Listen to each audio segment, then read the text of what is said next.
Welcome to Gene and Mike do the New York Times crossword. Hi, I'm Jean. And I'm Mike. And today we are doing the crossword for Friday, March 27th, 2026.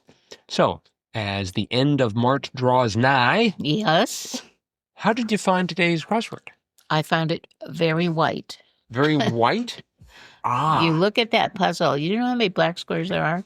Not many. 28. You counted them. Out of 225 squares. That is correct. 28. Is that a black record? Squares.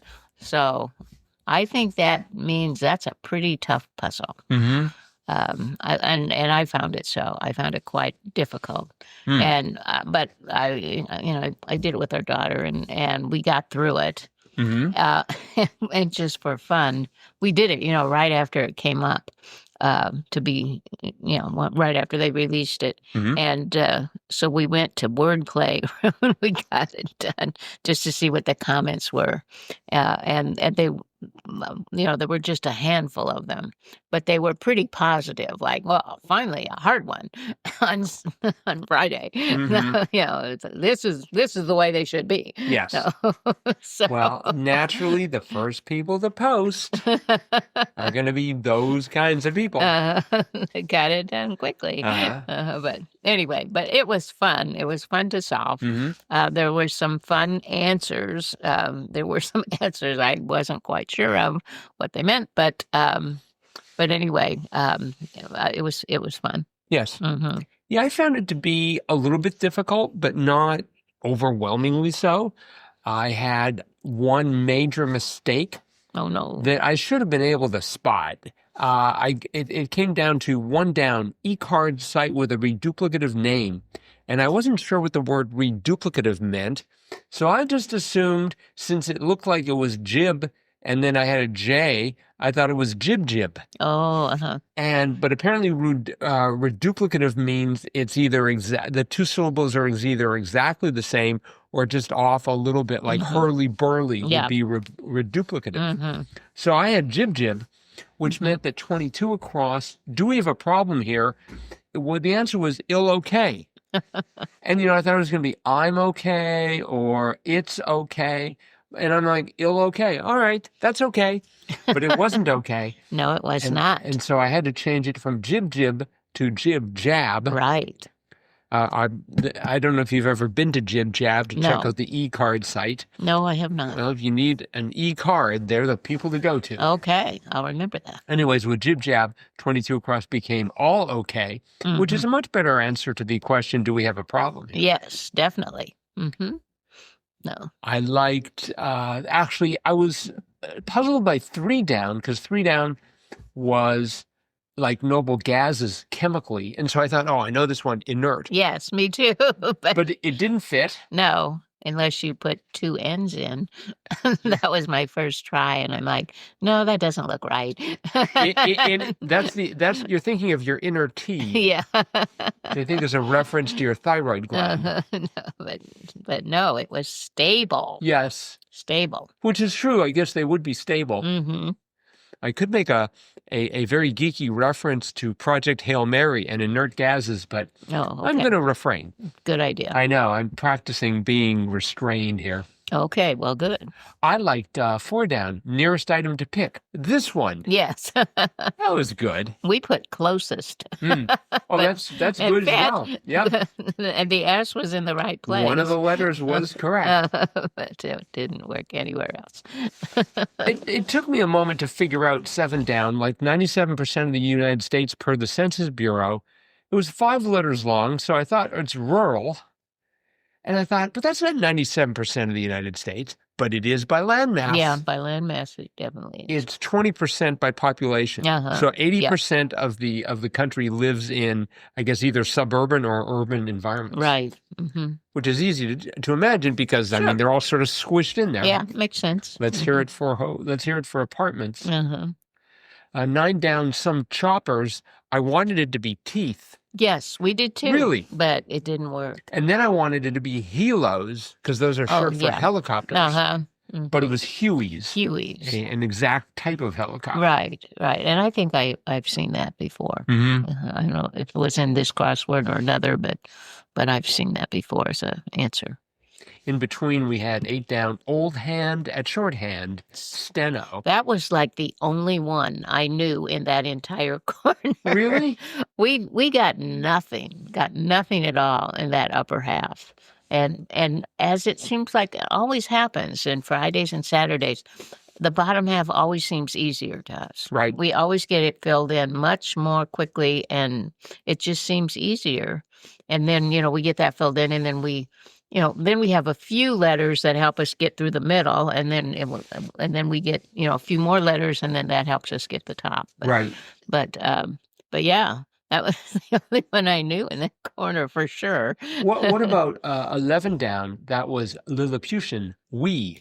Well, we thought it was we, but we weren't sure. I Right. mean, it could be other things. So yeah. And what about, let's see, well, maybe that was the only other one I can reference. No, how about 10 down? Dish whose name means barley in Italian, orzo. Right. Orzo. We didn't know that. Neither of you speak Italian? Nope. Mamma mia. You don't speak Italian. Don't Mamma mia. I've studied at Mario Brothers. Okay, now I need to apologize to everybody for that accent. Sorry. Sorry, folks. Let's see. We had 12 across, local equals fresh sloganeer, IGA. IGA. Do those still exist? No. I had to explain to our daughter what IGA was. Well, I want to predict that tomorrow there's going to be a clue referencing the answer to which will be Piggly Wiggly. Well, we do have Piggly Wiggly. I know, but it was one in Oshkosh. I think IGA might still exist. I think it might too. Not where we live. But yeah, they used to be like everywhere, I think. For people listening in, if you happen to be a manager of an IGA or even just work at one, drop us a line, crosswordpodcast at iCloud.com. We don't need exact location, but tell us what state you're in. Perhaps a state of bliss because you're working at IGA. I don't know just how good that is. It was funny. 28 across. Hackman's The Royal Tenenbaums co-star. And we could both remember the poster for that movie. Really? And it had a huge number of stars in it. It had Gwyneth Paltrow, and it had Ben Stiller, and had one of the Wilson brothers, and it had, we could think of everyone except for the woman who played Hackman's wife. It turned out to be Angelica Houston. And once we got a few letters, and I said, I think it's Angelica Houston. I think she was in that. But there were so many big name stars in that movie. And that was your name. Is it Angelica or Angela? No, Angelica. Angelica? Okay. Yeah. I defer to your superior knowledge of trivia. She's the daughter of John Huston, a famous director. Let's see. What else do we have here? Oh, 16 across. E in a code. DIT. Yes. I had a 50-50 chance. I thought it's got to be Morse code. And it's either DIT or DA. I think I might have gone for DIT. Let's see. 14 down. Figure in Greek mythology who was brought up by a bear. Atalanta. Yes. I've never heard of Atalanta. Yeah, neither did we. We looked her up afterwards. But there's a story that she was very, very, very fast, and she was raised by a she-bear. But there was one man who wanted to marry her, and he got like these 3 golden apples. And she said, if you beat me in a race, I'll marry you. And so he had these 3 golden apples, and he kept dropping them. And she was so enamored with them, she'd always stop to pick them up. And that's how he beat her in the race. And I can remember that story from Greek mythology. I can remember the story about the apples, but I guess I didn't remember who was involved. Yeah, it was Atalanta. So I wonder if Atlanta is named after Atalanta. I don't know. I don't know. Perhaps the people of Atlanta should send out a search party and see what happened to one of their missing eggs. That's right. The one next to that was another interesting one. I'd never heard this before. Reductive neologism for a strong female lead. Girl boss. Yes. I'd never heard that before. Interesting phrase, though. Yeah, girl boss. Or maybe sort of condescending. Hard to tell. Either impressive or condescending, or possibly both. Speaking of condescending, 25 across. Epithet for Bill Clinton, Bubba. Bubba, yeah, I remember. We called him Bubba. Vaguely remember that. Mm-hmm. I liked 17 across. That was affliction also known as cold neuralgia. Cold neuralgia was brain freeze. We were very excited when we got that one. Let's see. We had 23 down. You probably got this right away. Squid Game and The Red Sleeve for 2 K-dramas. Why would you think I'd get that right away? Well, because you'd recognize that Squid Game came out of Korea. And you'd probably guess that The Red Sleeve came out of Korea. Well, I did know that Squid Game was Korean, but I didn't know how they classify that, what kind of a genre that was. But it turned out to be K-dramas. But no, I'd never heard that term before. Yeah, me neither. Let's see. Unlit for 27 down was Sober. Yes. That was cute. Yep, clever. And a little tricky. We had, let's see, 36 across was slightly off. And at first I thought a tad odd, but it turned out to be a bit odd. Yeah, it was funny. We just had some of the letters.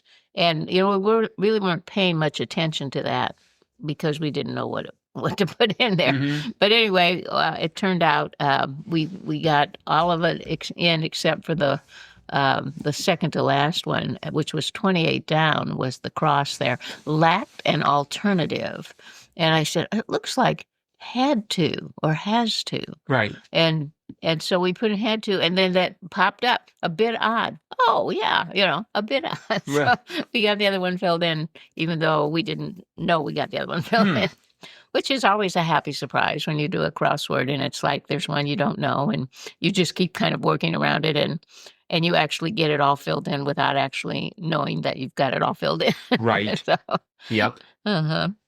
We had 41 across. That was restraining maneuver in judo, armbar. Yes, I had no idea what that was. So as a former judo expert, at least I had a belt. It might have been white. Oh. Anyway, I don't recall the armbar. You don't? No. Oh. Another thing that I didn't recall was 53 down. George's computer friend on the Jetsons. R.U.D.I, yes. You knew R.U.D.I? No, I could remember that the maid was Rosie. Yes. But right. After we got that filled in, I thought, oh, yeah, he did call that R.U.D.I. I do remember that. I don't remember. And I can't remember what it stood for, but it stood for something. Right. Probably, let's see, robotic. Well, we'll have to check into that. I think this is now an excuse for me to spend about, I don't know, maybe 3 to 4 months binge watching the Jetsons, just so I become reacquainted with it, because I feel like I should have known R.U.D.I. I'm pretty. I can remember him talking to the screen. Really? Oh yeah, and it talking back, but I couldn't remember the name. I just don't remember the fine details. Yeah. We had 44 down. That was Bluffer's pronouncement, maybe. I raise. Yeah. That was good. Very good. Yeah. And 39 down. Let's see. The wording of this was quite tricky. Yes. Rebels opposite. Right. So I looked at it, and as I pronounced it, a rebel. So what's the opposite of a rebel? I don't know, someone who's well behaved. But it was rebels opposite. Yes. And that was obey. Yes. And it's just like, ooh, nice one. Yeah. Very good. And this was a nice one by Zachary David Levy, his 10th New York Times crossword. Yep. Let's see. We had we can't not talk about 46 across. Furs and beaches, but not furs and beaches. Let me explain that. The first furs was FIRS, and beaches was BEECHES, right? But not furs, FURS, and beaches, BEACHES. And the answer was trees. Right. Great. Yeah. But that crossed what I thought was the greatest clue of all, which was 33 down. Direction in many a spaghetti western.